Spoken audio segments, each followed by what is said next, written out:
Hey, this is Pamela Riemenschneider. I'm the retail editor for Blue Book Services. This is Greg.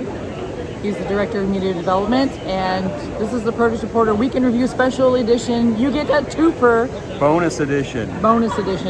A weekend, if you will, but you won't see this until Monday in the Produce Reporter newsletter. But we're wrapping up our 2.5-ish days of expo at the Global Produce and Floral Show. I got it. Global Produce and Floral Show. We need an acronym. Please, I beg you, an acronym. So what are you hearing about how many people are here? I mean, it was swimming upstream like it has been in almost every show, at least on main expo day 1. Day 2, of course, slows down a little bit, but still pretty robust. Yeah, in the business solutions, we really did see a lot of good traffic that first 2-hour day, and then the first day of the expo, it was jam-packed. The last day, not so much. If you think about it, a lot of us haven't been at one of these 2-day events in a long time. We've been to regional shows, and maybe our knees and feet aren't used to that yet. Listen, and the number of people that I've talked to who are like, my voice doesn't have the stamina for it, and I'm not the only one. A lot of us have to build back up to this.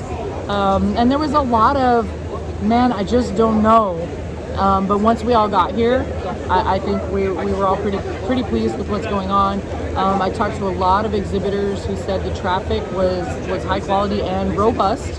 A lot of people here. And from a product development standpoint, I mean, it was, if you wanted to see something new, whether it be a packaging, some kind of, there's a bird cannon over there, there's, compostable plastics, whatever you wanted to see, it was everybody's newest stuff from the last 2 years, and you were almost overwhelmed with the number of new things. There was a lot of greenhouse product, and before there had been greenhouse companies, but not a ton of product. There was a lot of product out there, and it was good to be able to sample it. And I had lots of greenhouse strawberries. And they were really good. We've got our favorites. I'm not gonna play favorites here. No, I'm not gonna play favorites. Yeah, but I had some and they were excellent. I went some back of the tomatoes for more. That were new are incredible. Did you have the cucumber, the one that's the cooking cucumber? No. Oh, no. Yeah, that was good too. So there was a lot of really good things to sample, and that's the value of coming to one of these, because the broader industry doesn't have time to do all of these meetings and things like that. So, it was a great place to try everything new, and there was so much new that I don't even know if I saw it all. One of the new things was packaging. There's lots of packaging out there, and I think we're moving from the period where you talk about things being sustainable to there's a lot of options here that fit that. And I guess the next step is, what's it going to take for it to get into retail? Who's going to force it? What are consumers who say they want it? Are they really going to buy it if they have a choice? Plastic versus cardboard. Right. I even for TikTok, I threw on all of the different fiber-based ones that I could just find in my 2-hour walk around the Business Solutions Expo segment, and commenters were very enthusiastic. That's the vocal Gen Z crowd of people saying, yes, I want sustainable. But I also talked to retailers who said that I'm not seeing it sell through. I feel like we're going to come to an inflection point where it's going to happen. We're going to meet a certain point where people are going to see less value in that pouch bag that has taken over the produce department, and more value in a more sustainable option. It's coming. Yeah, it's even some things that I didn't think were there, like a little cardboard pack around enormous apples, like Stevelle had that. Yeah. That's interesting. I didn't expect that. You'll start to see that in Aldi, because the European Aldis have those. Okay. So we'll start to see those. But I bet the apples aren't as big. Yeah, probably not. Apple. Okay, I've had enough conversations with my Apple people, and I've missed seeing the big Apple companies all together to talk about how amazing apples are in North America compared to other places in the world. We're just blessed. I tried a new apple, Honeymoon. It's a yellow variety. It was good. It's still not my favorite. I do pick favorites in apples, of course. They're time of the year, depends on which one's good to eat. Right. But there were so many good things to see out here, and so many people that we haven't seen in so long. But we did make sure to what's the next thing, and I stopped at the Bolt House booth. We got our you like the sweet one. I got the life affirming, very savory. It's the same amount of servings. Yeah, same amount of servings, but I got celery and cucumber and spinach and romaine and kale and apple, orange, pineapple, carrot. I got carrot in there. Gives it the orange. Well, what did you hear attendance-wise? Did you hear anything kicked around or any official numbers yet?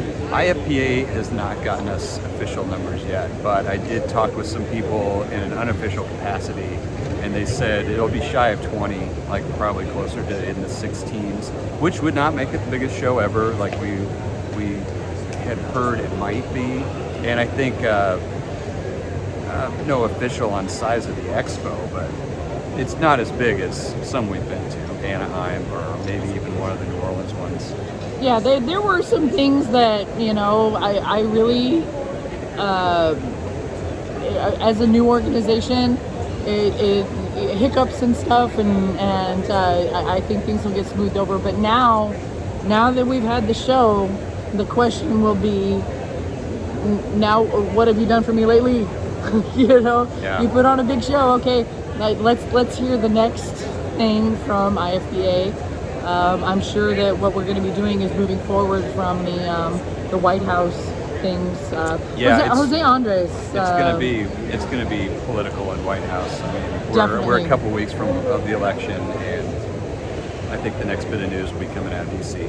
Our keynote address from Jose Andres did talk about a lot of that, about what's coming out of the nutrition conference, and Kathy also addressed it in her State of the Industry.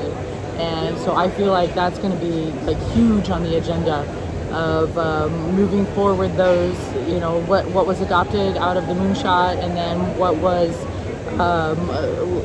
put forward by the administration, and then of course labor, immigration. Let's hope we can move something forward once we get through the election. That's not happening. Not happening. No, but the other stuff, I think the other stuff is very moonshot. positive. Yeah, that's not going to happen. But increased produce and feeding programs, piloting food as medicine, although that's kind of a controversial concept. I'm not sure that'll be prescription programs. Right.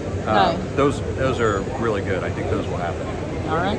Well, that's it for now from the Produce Reporter Weekend Review Special Edition. You get an extra bonus. And if you are not getting the Produce Reporter newsletter, where are you? You need to go to producebluebook.com. You should get it. Yeah, you should get it. Sign up. We got some swag back here. I need to go collect some of my own. It's trick-or-treating time, man. I know, I'm about to trick-or-treat here. I think so. Gotta get breakfast. I did, however, look at all my flair. I mean, I'm telling you, the next produce tchotchke at trade shows is gonna be enamel pins. It's gonna be, we're close to Disney. It's gonna be like that Disney pin trading thing. Oh. Yeah, the trend, I called it. The trend is coming. We're gonna be trading pins.